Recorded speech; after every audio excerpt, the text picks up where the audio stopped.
निर्जला एकादशी 2026 की आपको शुभकामनाएं। आइए जानते हैं जल का घड़ा कैसे दान करना होता है। कोई जल घड़ा लेता नहीं है तो क्या करें, और साथ ही कौन से शब्द बोलने होते हैं जल का घड़ा दान करते हुए। प्रश्न आते हैं कि एकादशी को दान करें या द्वादशी को दान करना ठीक रहेगा, तो एक बार आप सुनिएगा, अंत तक बने रहिएगा। फूल और जो पत्तियां होती हैं तुलसी की, वो एक दिन पहले आप तोड़ लीजिएगा। जिस दिन आपका व्रत उपवास है उस दिन आपको तुलसी की पत्ती और फूल नहीं तोड़ने चाहिए।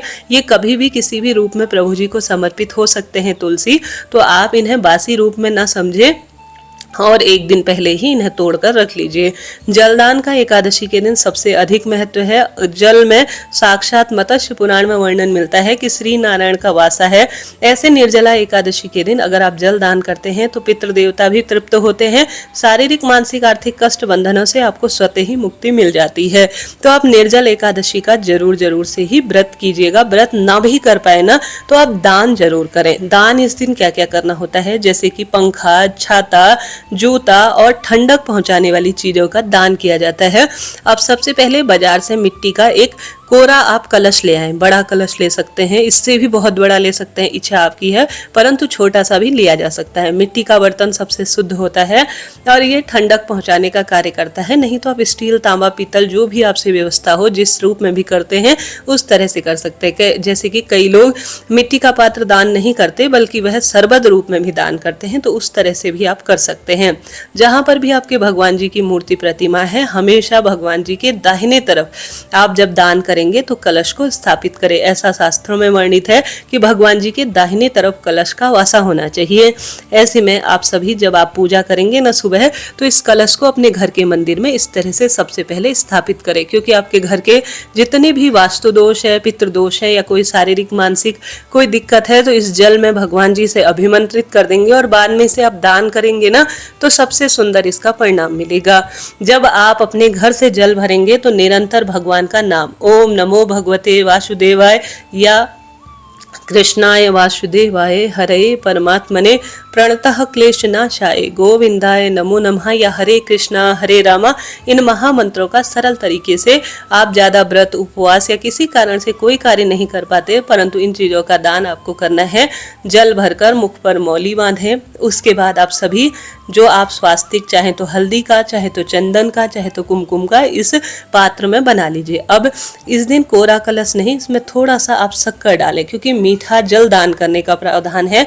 इसमें थोड़ा सा तुलसी के पत्ते डालें, क्योंकि प्रभु जी इसे सबसे पहले स्वीकार करेंगे, फिर हम इसे दान करेंगे। तो तुलसी का पत्ता और शक्कर इसमें डालें और उसके ऊपर खाली पात्र नहीं रखा जाता। कोई सफ़ेद वस्त्र रखें या कोई कटोरी में भरकर चीनी रखें। चावल को स्पर्श नहीं होंगे, तिल भी रख सकते हैं, इच्छा आपकी है। और कोई मौसमी फल जैसे कि खरबूज, तरबूज, मौसमी आम जो आपके पास उपलब्ध हो, कम ज़्यादा जितना भी हो वह आप रखें। 11, 21, 51 रुपये इसके साथ रखें। आप चाहें तो यहाँ पर पंखा, मौसमी जो भी आपके पास जैसे सूती वस्त्र इस समय उपलब्ध हो तो वह आप रखें। एक समय के भोजन के साथ इसे पंडित जी को दान कीजिएगा। अब एकादशी को दान करना होता है या द्वादशी को प्रश्न आता है, तो जल का दान तो एकादशी के दिन ही किया जाता है। किसी कारण से न कर पाए तो द्वादशी की सुबह भी आप जब पंडित जी को अपना व्रत उपवास खोलेंगे तो दान कर सकते हैं, कोई दिक्कत की बात नहीं है। इसके साथ साथ आपके प्रश्न आते हैं, दीदी जल का घड़ा पंडित जी नहीं लेते हैं तो क्या करें। तो आप सभी को कहीं भी कोई भी स्थान हो, प्याऊ इत्यादि लगा हो, वहाँ आप जल से भरा हुआ पात्र रखें और चीज़ें जो है दे आए किसी न किसी पंडित जी को या निर्धन जन को, कोई दिक्कत नहीं। कोई लेता ही नहीं है व्यक्ति, जलदान इत्यादि का प्रावधान ही आपके क्षेत्र में नहीं है, तो आप पशु पक्षी को यह जल किसी न किसी तरह से जो है समर्पित करें। कोई बाहर अपने घर के कोई बर्तन रख सकते हैं या किसी न किसी तरह से परिंदे इत्यादि में अपनी तरफ से आप जलदान करें। चाहे कोई लेने वाला नहीं है तो आप सभी जो आपके घर के पेड़ पौधे हैं उनमें भी, जैसे आपको जल की आवश्यकता है, मनुष्यों को जल की आवश्यकता है, ठीक उसी तरह से इस भरी गर्मी में पेड़ पौधों में भी तो जीव है, उन्हें भी आप यह जल समर्पित कर सकते हैं। परंतु जलदान किसी न किसी पशु पक्षी, मनुष्य, पेड़ पौधे किसी न किसी रूप में दान करें। ठीक है जी, यह बात हो गई। इसके साथ साथ आप जिसको भी दान कर रहे हैं, जल से तो पेट भरेगा नहीं, अन्न, वस्त्र और दक्षिणा जरूर रखें, तभी आपका व्रत, उपवास और दान सफल होगा। पूजा विधि निर्जला एकादशी के चैनल पर आ चुकी है, एक बार जरूर देखिएगा। समस्त नियमों की श्रेष्ठ जानकारी आपको मिलेगी। अभी के लिए इतना ही। हरे कृष्णा हरे रामा।